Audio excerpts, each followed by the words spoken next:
11 верасня мінулага года з лукашэнкаўскіх катоўняў вывезлі за мяжу 51 палітвязня. Сярод іх не было Міколы Статкевіча, які здзейсніў амаль немагчымае. Адмовіўся ад прымусовай дэпартацыі ў Літву, літаральна выскачыўшы з аўтобуса на мяжы. Цана гэтага ўчынку – 5 месяцаў поўнай ізаляцыі. Жонка Статкевіча Марына Адамовіч абабівала парогі ўсіх магчымых інстанцыяў і толькі праз 2,5 месяцы пошукаў атрымала сухі адказ ад Міністэрства ўнутраных справаў. Ейны муж адбывае пакаранне, ды спаслаліся на прысуд Гомельскага абласнога суда ад 14 снежня 2021 года. І тут раптам Мікола Статкевіч выйшаў на волю. Як цынічна выказалася на гэтым тыдні прэс-сакратарка Наталля Эйсмонт, Лукашенко прыняў рашэнне аб памілаванні даўно, аднак Статкевіч ехаць, цытата, у райскі сад адмовіўся і вярнуўся ў турму. Бадай толькі ў Беларусі можна вярнуцца ў турму як дадому. Аднак сёння Статкевіч удома не таму, што рэжым злітаваўся. За месяцы невядомасці палітык перанёс цяжкі інсульт, правёў 3 тыдні ў рэанімацыі і цяпер вучыцца гаварыць нанова. Афіцыйны Менск падае гэта як гуманны жэст у адказ на просьбу сваякоў, аднак адпусцілі палітыка толькі тады, калі стан зрабіўся крытычным.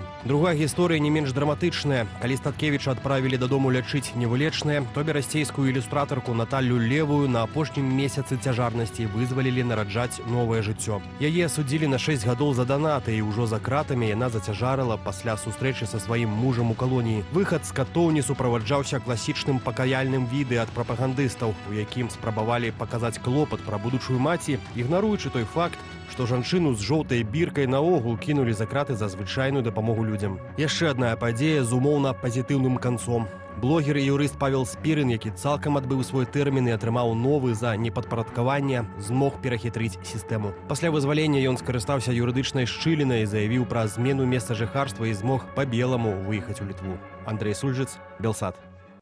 Павел, расскажите, як ваше здароўе? Ці ўжо ўладкаваліся пасля выезду? Ну і планы на ближайшую будучыню? Ну, в принципе, у меня все в порядке. Устроился, понемногу обустраиваю, скажем так, налаживаю новый быт, новую жизнь.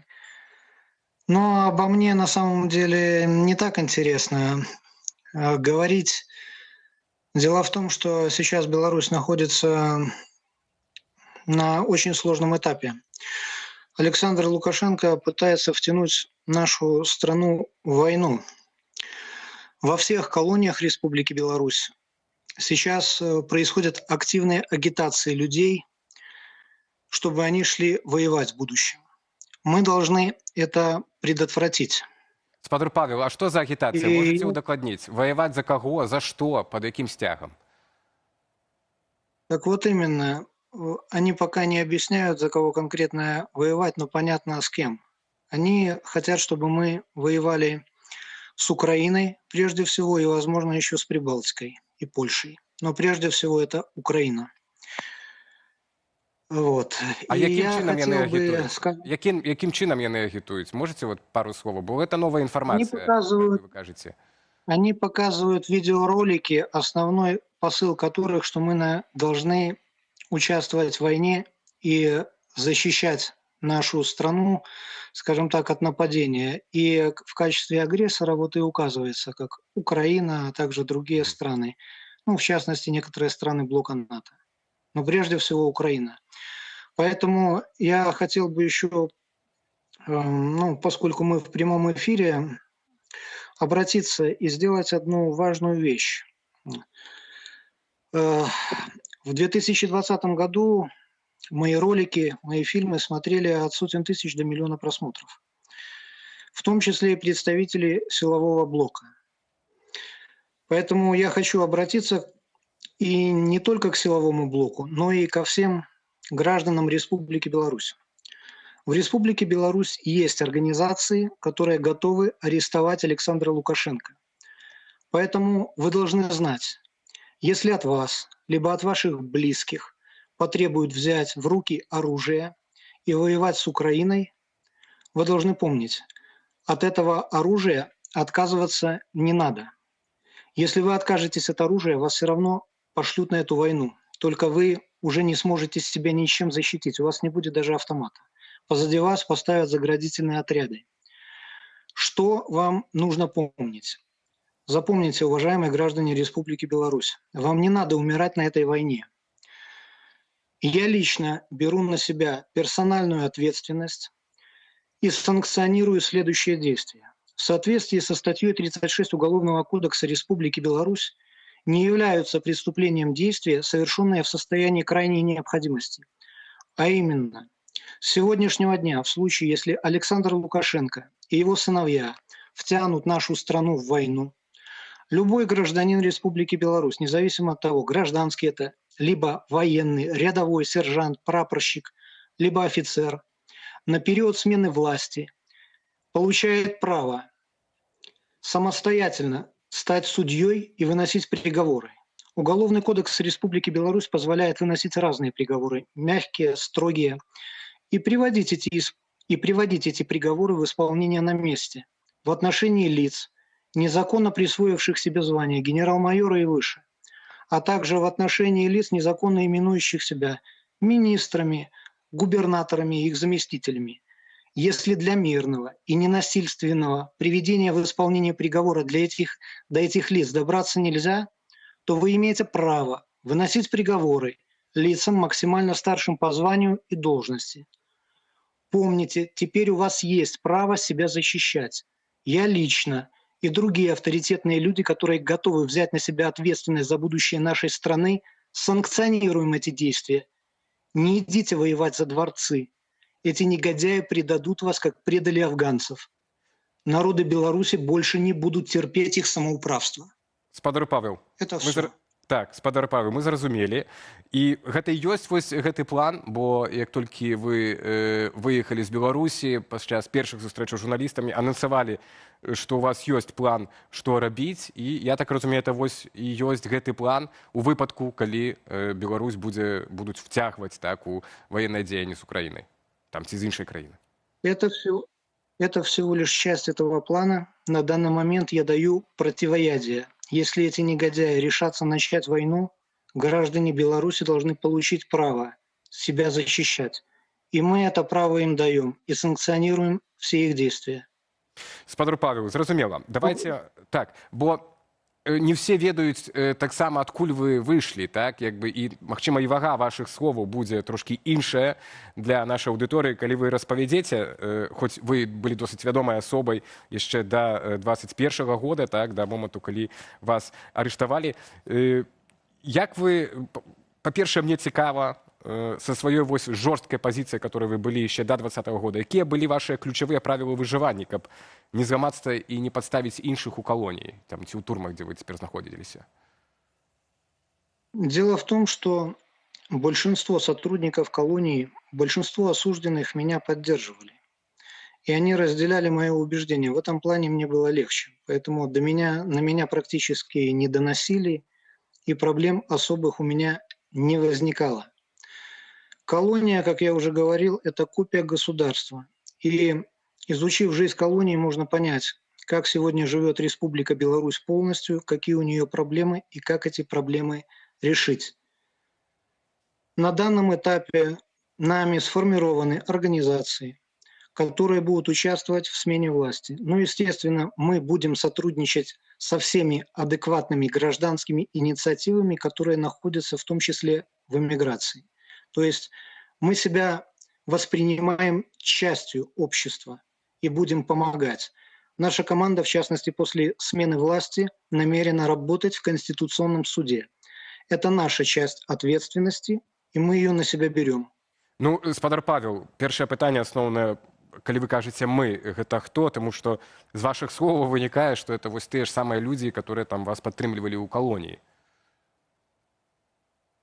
Это силовые некие структуры, офицеры? Колония – это всего лишь место.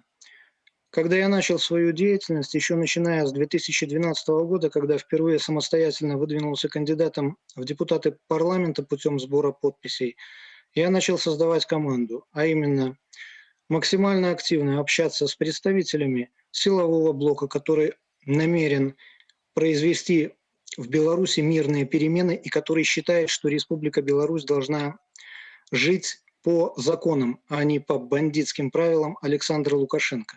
То есть эту базу я нарабатывал годами, и она никуда не делась. Это правда. Было такое.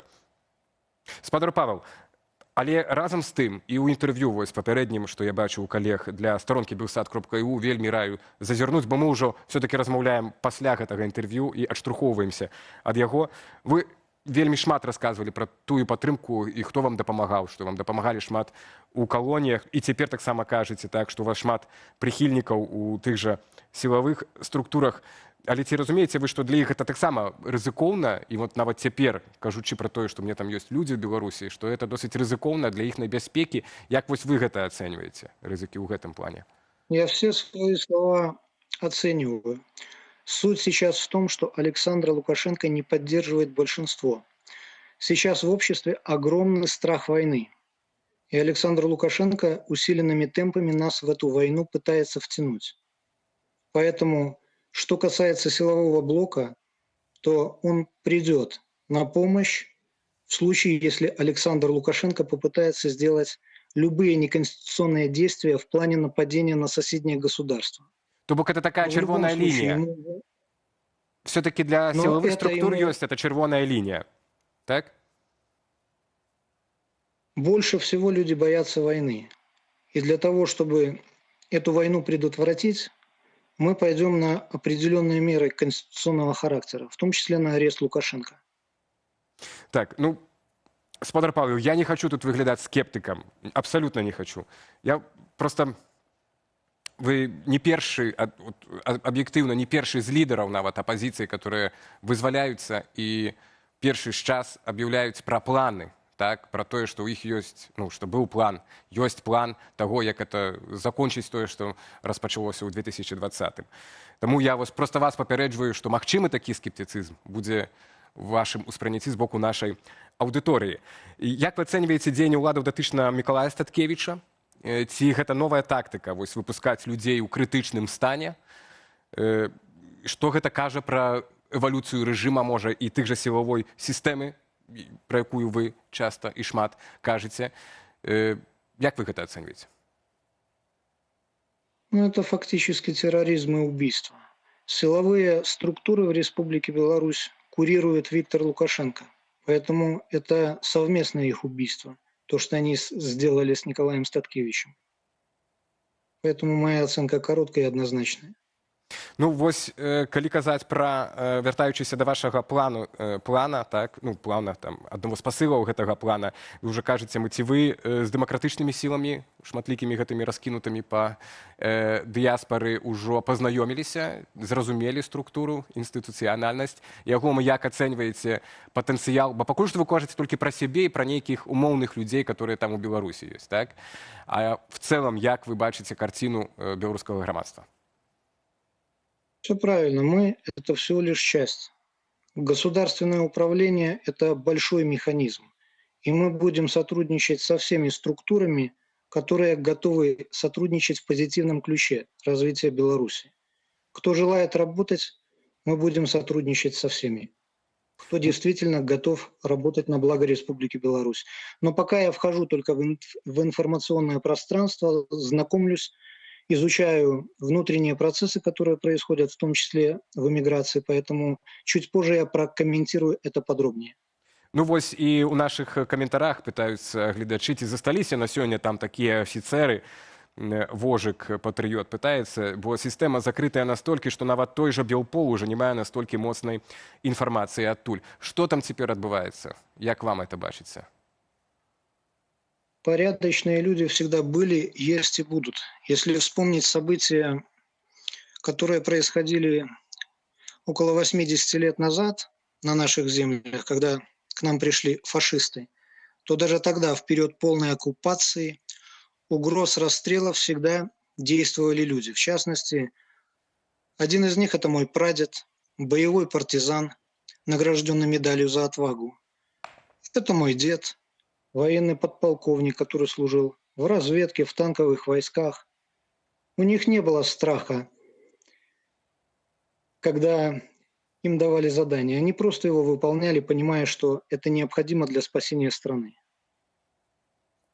Спадар Павел, нема страху і у вас. І болей таго, я пам'ятаю размову з вами інтэрв'ю у студыі «Людскія справы». Можа, вы памятаеце, таксама это было да 20-го года, некалькі год, можа, 17 ці 18 год. У гэты перыяд, але я добра запомню нашу размову тады, што вы былі вельмі ўпэўненыя у сваёй рацыі. Яна была выкладзеная так у ваших YouTube там роликах грунтоўных, юрыдычна аформленых, але з вельмі жорсткай крытыкі тагачаснага кіраўніцтва Міністэрства ўнутраных справаў, тады міністр Шуневічам быў, так? І шчыра кажучы, пасля той размовы ў 2018 годзе, няхай гэта будзе, я падумаў, што ну рана ці позна, але вам адпомсцяць, за вами прыйдуць і вам гэта прыгадаюць усю тую крытыку і датычна шведа таксама, так, якую вы аказвалі. Як вам удавалася так доўга, я вот мушу задаць это пытанне, пазбягаць гэтага арышту, вот, пачынаючы ажно до конца 2021 года, так, фактычна? На самом деле никакой секретной информации в этом нету. Я всегда просто был на несколько шагов впереди их в плане знания юриспруденции и Уголовного кодекса. Они не хотели идти на открытый беспредел, а посадить меня по закону они не могли. В частности, по моей деятельности до моей посадки было проведено не менее 8 проверок.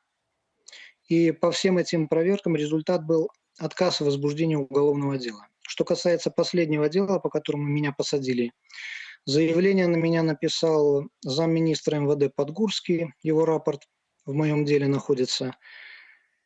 И когда этот Подгурский написал на меня заявление, то в течение года 3 раза Следственный комитет отказывал псевдогенералу в возбуждении уголовного дела. Я это говорю к тому, что огромное число представителей силового блока не желает совершать преступления. Им тоже нужна поддержка. И мы эту поддержку им дадим.